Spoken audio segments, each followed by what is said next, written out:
You'll have one more year of this. Next year in May, you'll be graduating. Praise the Lord. You'll get there.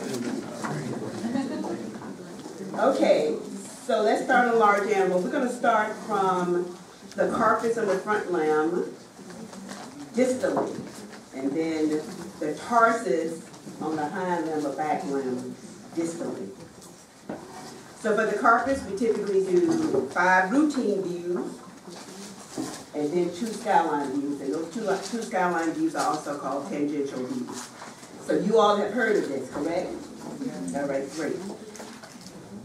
The purpose, the 2 views for the carcass and any of the other views are going to be the obliques. So we're going to spend some time talking about those oblique views. Because if you're going to do large animals, you're not going to have time to say the whole term like radiologists do. Dorsolateral, palmaro-medial, oblique. We have to say that whole term. Because when you're telling the technologist to take a view, you have to say 10 degree, 15 degree off whatever that view is.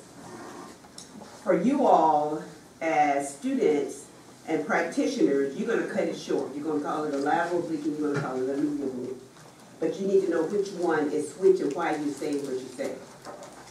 The skyline view, the flex view for the carpus is extremely important because fractures are commonly involve the intermediate carpal bone and the radial carpal bone. So you need to know exactly where those are, where the fragments are if you're going to go in surgically.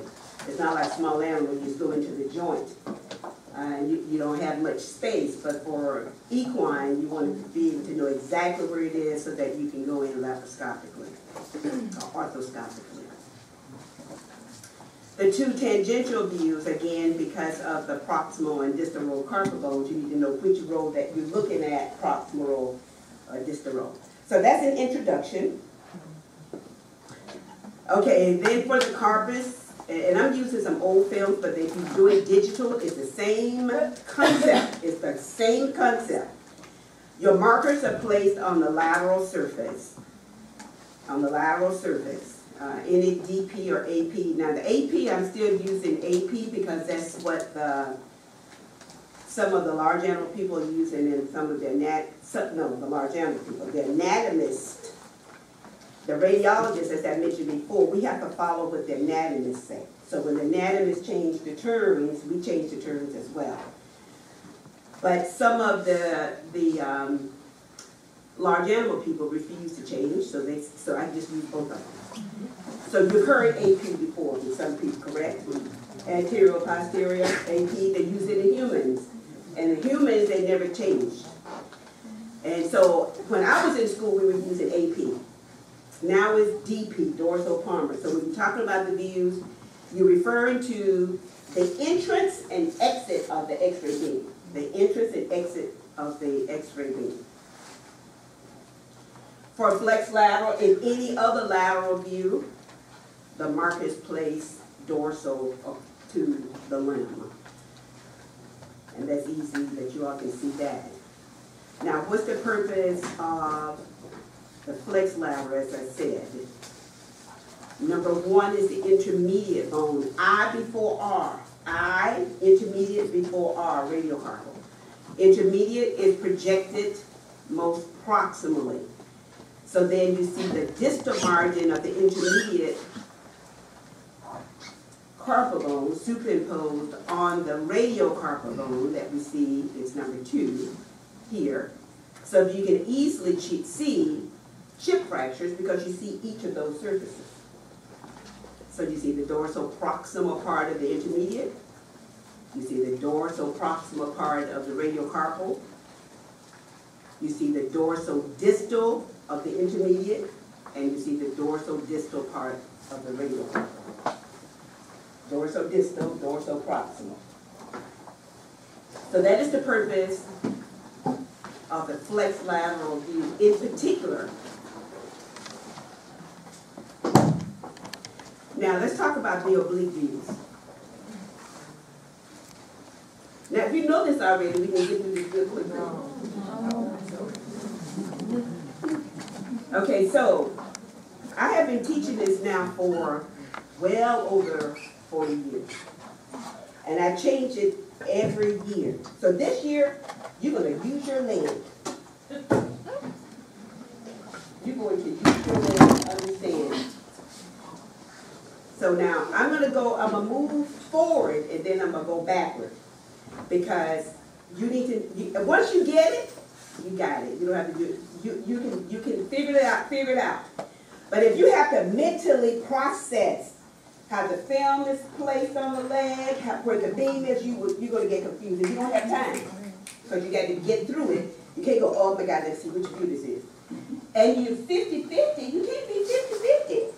Because if you're going to do surgery or you're going to make a recommendation to the client, you want to make sure you spot on with your answer. So let's go, I'm going to go back to that one. No, let me say this.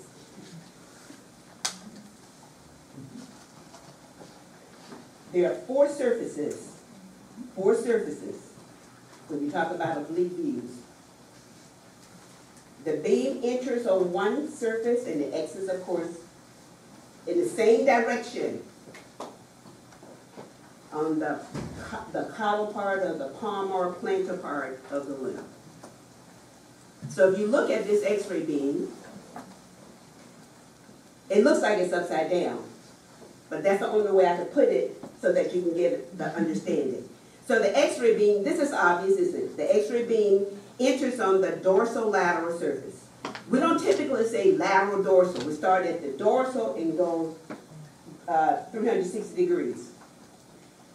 So it starts on the dorsolateral surface and it exits on the palmaro-medial surface. So it's a circle.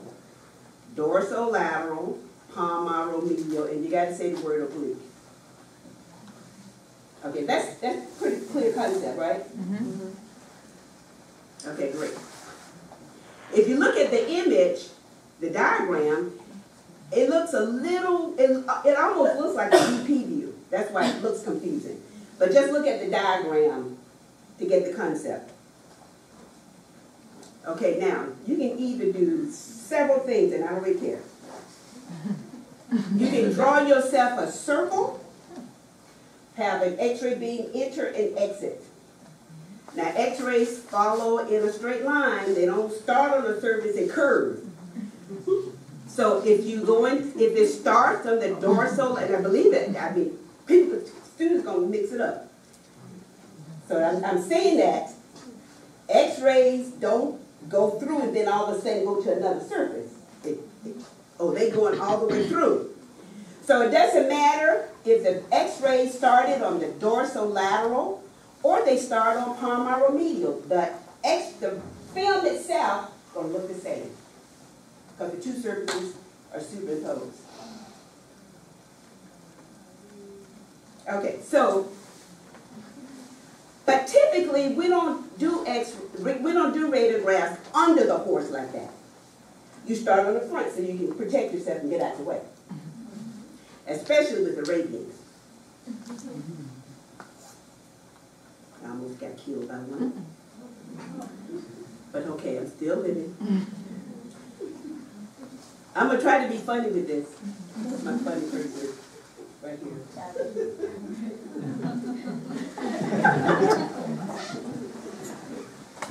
Okay. So then, this view is a dorsolateral palmaro-medial oblique. You did a circle. This view is a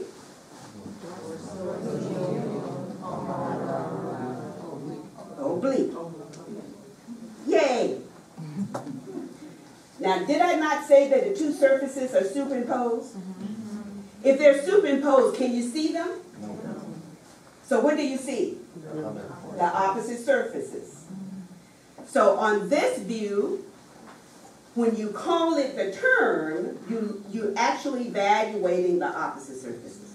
So you're actually seeing the dorsal-medial and the palmaro-lateral surfaces. Okay, got that? Perfect.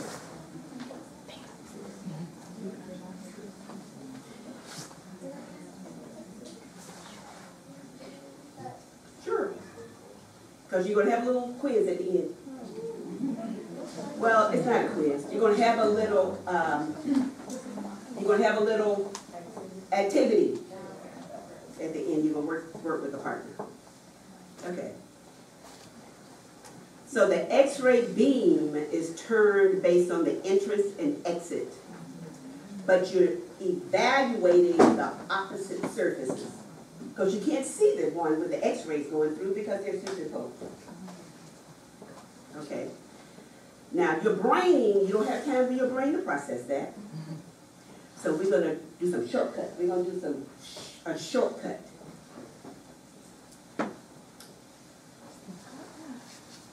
The easy way to do it is if the beam is entering on the dorsolateral surface, your very first terms for the surface is going to be D and M. So if I say dorsolateral, I know I'm looking at the dorsomedial surface. If I say palmaro-medial, then I know I'm looking at the palmaro-lateral surface. So just the opposite of how you wrote the view. So if you look at this view, dorsolateral, I know I'm looking at what surface? It's exiting on the palmaro-medial. You're looking at what surface? Yay! One more time. Okay, so the beam enters on the dorsolateral surface, correct? The beam enters on the dorsolateral surface. So which surface are you evaluating on the radiograph? If it's exiting on the palmaro-medial surface, which surface are you evaluating? And that's it. So that if you look at the view, these are two oblique views. Now your brain says, oh my gosh, okay, now what's what? Now we're going to do another shortcut. Look at the fourth carpal bone and the lateral split. Don't they make a little L? Is there a little L there? Okay. So now your brain can process, okay, so that's an L. I know I'm looking at least one of the lateral surfaces. And since you know the split bone is in the back of the leg, so that has to be palmaro-lateral surface. L for lateral. So you can just quickly just call this a lateral oblique. It would be your second letter. L. L. L. Lateral oblique. Quickly. Because you don't have time to process all that. Once you get the understanding and the concept, you can go from there. And so now look at the DPPLO. You don't have a stair step. It's just a straight line between the second carpal and the medial splint. So that's the medial surface. So you know that's palmaro-medial. Then what surface would this be? Okay. Can you just say lateral? Dorsolateral. Because you're looking at the palmaro-medial. So this has to be dorsolateral. Surfaces. So if you say dorsolateral surface, then the view is going to be a medial oblique. Okay, let's go through that again. So for those of you who got it, go ahead and close your eyes and take a nap. Okay, we're going to go through it one more time, and then I'm going to quiz you.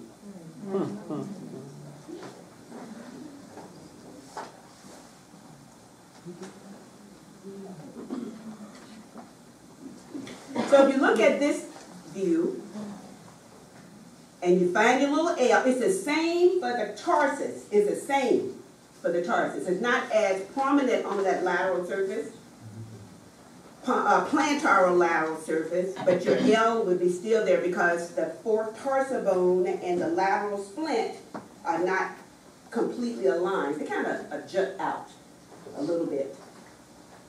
And you know that from your palpation and etc. So first of all, determine your surfaces, because that's what you're going to see on the film. Because you don't know how it was taken, you just have to take the person's word for it. And for us as radiologists, we want to make sure that the films are labeled correctly. That's the first thing I usually do, make sure they're labeled correctly. Because if I tell the clinician to go on the wrong surface, then I'm liable as well. Okay, so we see an L, you can automatically say this is a lateral oblique. But then I'm going to ask you, how do you know that? Because there is malalignment, or little L, between the fourth carpal and the metacarpal 4, or lateral splint. So then you know you're looking at the palmarolateral surface. And so what's the opposite of that would be dorsomedial.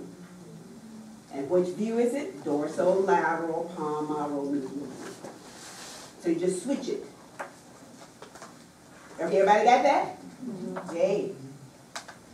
Okay, so now, for those of you who have to have a leg, if you would take a moment and look at your leg. And if you point your finger, you can look at your arm. Okay, now everybody got to participate in this exercise, because I might need you to teach another student. If you look at your leg, or your hands on your knee,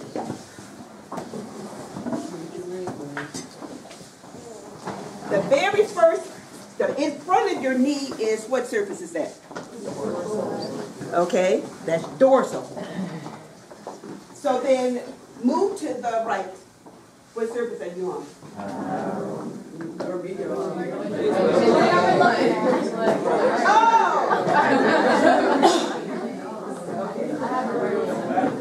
Which leg do you want to use? Right. Everybody use your right leg.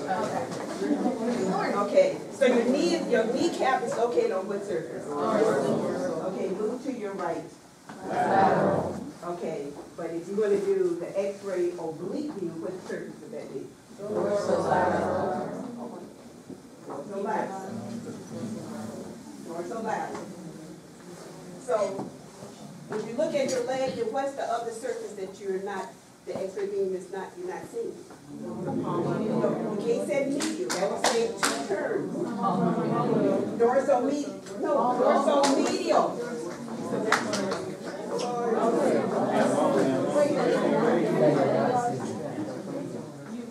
Did everybody follow me?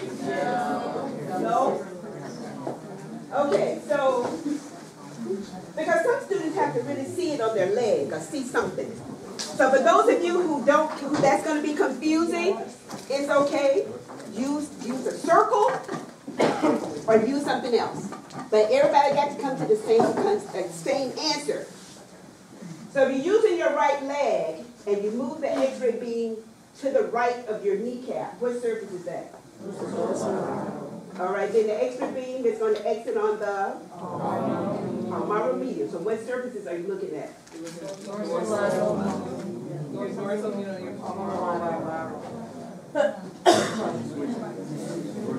Did I switch? Okay, well here we go again. All right, we're going to start on the dorsal surface. Okay, move to the right. You're the right leg, right? Yeah. Okay, so which surface is that? And then it's going to exit on? Okay, and so what surface are you looking at? Right? Okay? All right, so I gave you get that? All right, so I gave you multiple examples. I don't care which one you use. All right, I don't really care, but you're going to need to know these. But I start giving you all kinds of shortcuts. Everybody got that? Good. All right, this is just more of the lateral oblique. We know this is a lateral oblique because there's your little L. Everybody see that? And it's also the second letter. Lateral oblique, dorsolateral, palmar, medial oblique. These are the anatomical structures that you should know this already, but it's a quick review if you'd like to go through that. This is the opposite, dorsomedial, palmarolateral oblique. So you're looking at the dorsolateral and palmaromedial surfaces. Okay, I don't see any lights in the head, deer in the headlights. Okay, good. This is a medial oblique. Notice there's no L. It's nicely aligned between the second carpal bone and the medial splint. So what if you saw a little round bony structure right here? Would that be the first carpal bone or the fifth carpal bone? You know, those are vestigial, right? And if you see them, they look circles. So, just before you, just think for a minute. So if I saw a little round bony structure right here, would that be the first carpal bone or the fifth carpal bone? Everybody over here? First. Okay, the first, because you know this one is the second, and you know you're on that medial, palmaromedial surface. So number one starts on the medial,